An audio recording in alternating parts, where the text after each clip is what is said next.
boleh drive malam dengan iVision. Saya tak drive malam kat 5 tahun. Itulah Mami nak share tu je yang sebenarnya. Memang I very proud dengan iVision. Tanpa mata macam mana you nak drive, nak baca Al-Quran, kita dah nak minta buat operation. Tapi Mami ni memang takut bila dengar operation. Eye mucus dengan glaukoma daripada dalam tu, dia dah pijit-pijit tu dah nak ke apa orang panggil, dah bintik-bintik tu dah ada dah. Dah ada semua dalam ni. Sekarang pun kalau you boleh nampak dia ada ni sikit-sikit lagi kan.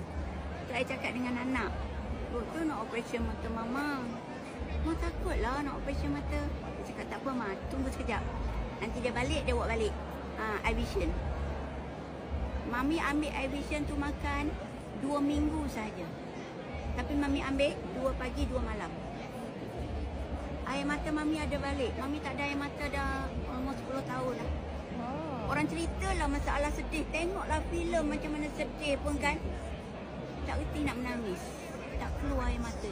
Dan kalau kita sebab-sebab kita ada air hidung kan, Mami tak ada benda tu. Ni serius ni yang Mami cerita. Siapa yang ada masalah mata, makanlah iVision. Kalau tak ada masalah mata lagi pun, prepare lah iVision. Sebab kita, umur bukan belakang. Umur makin ke depan. Prepare mata. Mata sangat penting. iVision Mami makan selama 2 bulan.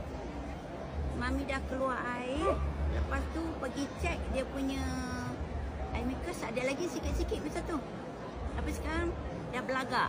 Jaga pagi dah boleh buka 2 mata. Dulu Mami tak boleh buka 2 mata.